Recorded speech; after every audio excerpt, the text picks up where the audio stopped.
Bay Area congressman is now the first Democrat to drop out of the presidential race, while a San Francisco billionaire might be ready to jump in.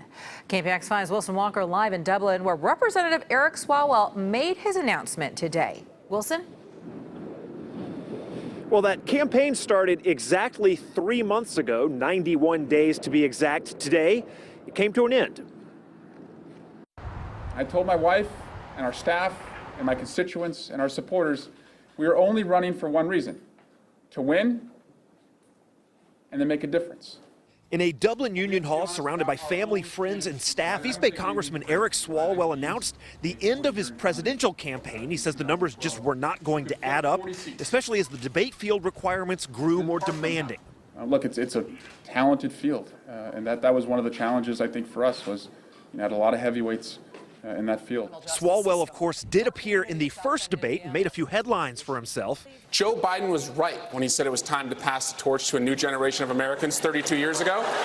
No, I think it's pretty clear Eric Swalwell tried to get some attention in the debate and maybe got just enough attention that he felt he could drop out with some of his goals accomplished.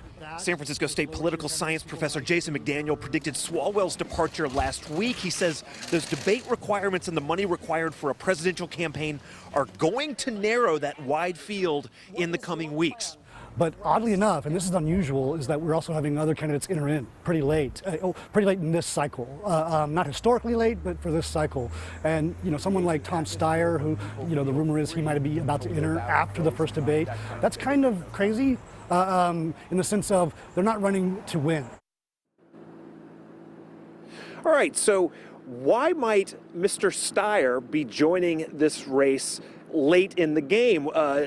There's a pretty wide consensus that he would have a hard time cracking into the sort of established candidates, your Biden, Warren, Sanders, Harris. Why would he be running? Why would the rest of those candidates still be on those debate platforms as you sort of come up with an upper tier of candidates? We will talk more about the Steyer run and what happens to Eric Swalwell now that he's out. We will talk more about that coming up at 6 o'clock. We are live in Dublin. Wilson Walker, KPIX 5.